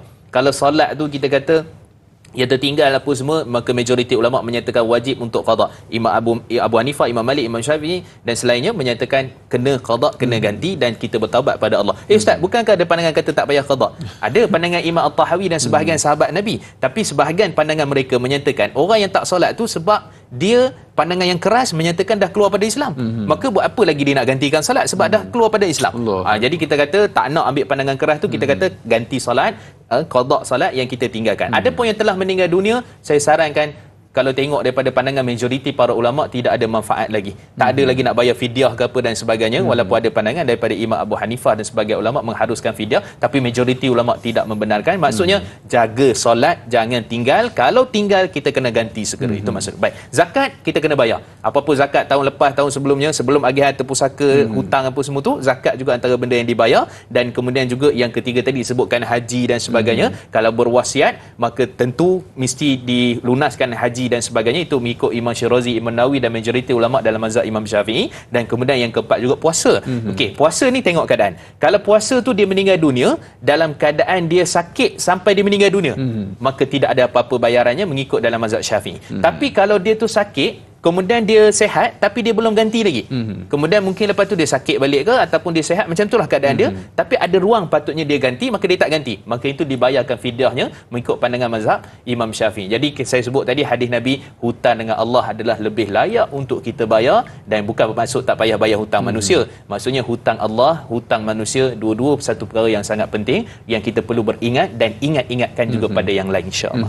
Orang yang dikenakan denda puasa juga Ustaz, misalnya dalam hal-hal yang tertentu, adakah dikira hutang juga jika tidak melunaskannya Ustaz? Dikira hutang. Sebab tu dalam riwayat Imam Al-Bukhari hadis yang sahih tentang berapa bebaskan hamba kalau tak mampu berpuasa selama 2 bulan berturut-turut, kalau tak mampu bagi makan 60 orang fakir miskin, tetap dikira berhutang dengan Allah kalau dia tidak lunaskan. Allahu akbar. Insya-Allah mudah-mudahan kita mengambil cana dengan apa yang telah pun dikongsikan oleh Fadil Ustaz. Dan berikutnya Ustaz, ini berkaitan dengan emas ni. Kak Ju Zabidi yang bertanya di Facebook, saya menjual rantai emas lama dengan harga RM2,000 dan saya membeli rantai emas baru dengan harga RM2,500. Apakah hukum jika baki RM500 itu saya bayar secara hutang? Mohon pencerahan Ustaz. Bismillahirrahmanirrahim. Ikut majoriti semua kesepakatan ulama, Imam Abu Hanifah, Imam Malik, Imam Syafi'i, Imam Ahmad menyatakan bahawa dia tak dibenarkan kerana termasuk dalam riba, sama ada emas tu berbentuk perhiasan ataupun tidak, maka tak boleh dibeli secara ansuran. Tapi persoalannya ini yang berlaku dalam masyarakat kita. Betul. Berhutang, kutuk emas, kan, kalau ada biawak emas dan seterusnya. Macam-macam kan.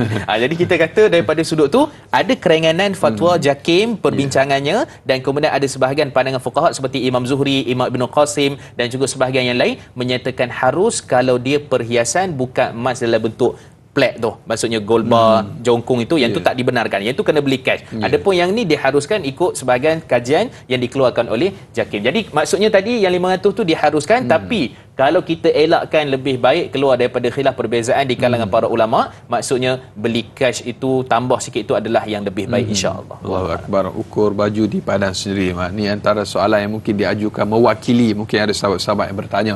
Baik, Aisyah Icha Ustaz, soalan yang berikutnya di Facebook, bagaimanakah dengan mereka yang suka bersedekah dalam masa yang sama ada berhutang? Sama ada dia boleh terus bersedekah bila mana melibatkan hutang bertempoh dan hutang yang tidak bertempoh, Ustaz? Sedikit. Bismillahirrahmanirrahim. Hutang bertempoh, hutang rumah 25 tahun, 30 tahun, 35 tahun kan. Dan seterusnya. Hutang kereta 7 tahun, 9 tahun dan seterusnya. Maka dalam masa yang sama dia bersedekah. Maka kalau dia ada structure ataupun pengurusan struktur keuangan yang bagus, gaji bulanan apa semua, memang dia mampu untuk berhutang tadi tu, dan untuk keperluan, maka pada waktu tu tidak ada masalah dia bersedekah. Tapi jangan bersedekah sehingga tak bayar hutang. Allahuakbar. Ni ambil sedekah, ambil silakan. Hutang. Buat tak nampak Ustaz. Ya, itu tak dibenarkan. Kerana hutang adalah berkewajipan, adapun sedekah adalah sunat. Kan, sebab tu bila mana Quran sebut sedekah, dia tak bermakna sedekah tu yang biasa, tapi sedekah tu masuk sedekah yang wajib. Contoh apa? Bayar zakat apa semua, nafkah sedekah wajib, termasuk bayar hutang adalah itu bukan sedekah lagi, masuk kewajipan, dan kemudian juga sedekah itu. Dan jadi kita kata keutamaan membayar hutang, tapi kalau satu orang dia mampu bayar hutang secara struktur ataupun tak berstruktur, dan dalam masa yang sama dia mampu bersedekah, maka dia boleh buat dua-dua. Mudah-mudahan dia dapat pahala bayar lunaskan hutang, kerana kalau dia tak bayar hutang dia berdosa, maka dia dapat pahala dengan itu mudah-mudahan, dan juga pahala yang bersedekah. Jadi kita tengok keadaan kita. Wallahu a'lam. Allahu akbar. Masya-Allah, tabarakallah. Demikian yang dapat kita kongsikan Ustaz pada pagi ini, panjang lebar, banyak lagi sebenarnya yang kita ingin raikan tetapi masa tidak mengizinkan.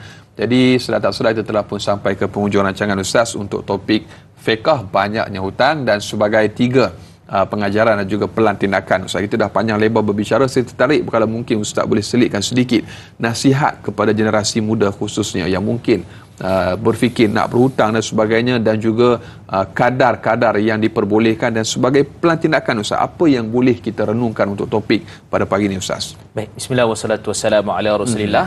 Yang pertama, statistik terbaru antara Mei 2020 sehinggalah daripada awal 2020 sehingga Mei 2021, lebih kurang dalam 17,800 lebih orang yang diisytiharkan muflis. Ini yang paling terbaru, paling latest tadi 2015-2019, dan kemudian melibatkan golongan remaja, dan kemudian 4,000 lebih di Selangor, dan kemudian juga dalam keadaan itu 11,000 lebih adalah orang Melayu Islam. Jadi kita kata masih menduduki ranking yang tertinggi orang Melayu Islam kita. Maka sebab tu saya nasihatkan yang pertama ni, golongan remaja cari peluang ruang untuk belajar skill keuangan, macam mana mengurus keuangan, sama ada buku-buku baca kan, beli kan, jangan tak beli. Kemudian dia kata tengok alah beli buku urus hutang, buat apa? Saya pandai urus hutang. Tu tak pandai itulah yang jadi macam tu kan. Itu satu kan. Jadi juga seminar-seminar yang ada di luar sana ataupun secara percuma di Facebook, di YouTube apa semua, lihat tengok supaya kita rancang balik kita punya pengurusan keuangan. Itu yang pertama. Yang kedua, orang yang berhutang pastikan dia ada niat sungguh-sungguh membayar hutang, kerana begitu banyak hadis-hadis dan juga larangan daripada Nabi SAW tentang isu ataupun pengharaman orang yang tidak membayar hutang. Dan yang ketiga, hutang dengan Allah Subhanahu Wa Taala juga antara perkara yang sangat penting, terutama golongan remaja juga. Jangan dilengah-lengahkan, belum tua lagi, buat apa nak solat dulu kan, dan sebagainya. Jangan, kerana itu semua dikira hutang dan itu dikira sebagai satu perkara yang wajib untuk kita bayar kepada Allah Subhanahu Wa Taala. Insya-Allah, tabarakallah. Dan sedikit dengan doa ringkas, mudah-mudahan Allah Taala berkati kita Ustaz, insya-Allah. Auzubillahi minasyaitanirrajim. Bismillahirrahmanirrahim. Alhamdulillahirabbil alamin wassalatu wassalamu ala asyrafil anbiya wal mursalin wa ala alihi wa ashabihi ajmain. Ya Allah ya Rahman ya Rahim. Amin. Ya Allah, lindungilah kami daripada kemalasan dan juga kedekut. Amin. Ya Allah, lindungilah kami daripada lilitan hutang dan juga kekerasan yang dilakukan oleh orang-orang yang menghutangkan kami. Amin. Ya Allah ya Rahman ya Rahim, berilah kami kebaikan dunia dan juga akhirat, dan mudahkan urusan kami dalam membayar hutang. Rabbana atina fid dunya hasanah wa fil akhirati hasanah wa qina adzabannar. Wa sallallahu ala Muhammad wa ala alihi wa sahbihi wa barak wa sallim, walhamdulillahirabbil alamin. Amin amin ya rabbal alamin. Alhamdulillah, jazakallah khair Fadil Ustaz Mustafa Masuki atas kesudian bersama-sama dalam tayangan Ustaz pada pagi ini. Dan esok Fadil Ustaz dan juga sidang penonton sebagaimana biasa, jam dan juga waktu yang sama, Tanyalah Ustaz akan kembali bersama Da'i Luqman selaku moderator dan panel Ustaz Umar Aziz untuk sirah tokoh hadis Imam Nasa'i. Jam dan juga waktu yang sama, terus setia menonton Tanyalah Ustaz. Dan ayuh para penonton, kita tangguh program kita pada pagi ini dengan kafaratul majlis dan suratul Asr. Subhanakallahumma wa bihamdika asyhadu an la ilaha illa anta astaghfiruka wa atubu ilaik. Bismillahirrahmanirrahim. Wal 'asr. Innal insana lafi khusr illa allazina amanu wa 'amilus solihat wa tawasaw bil haqq wa tawasaw bis sabr. Sekian, sehingga berjumpa lagi. Jangan mencari yang sempurna, sempurnakanlah apa yang ada, kerana tidak ada yang sempurna melainkan Allah Subhanahu wa taala. Wabillahi taufiq wal hidayah. Assalamualaikum warahmatullahi wabarakatuh.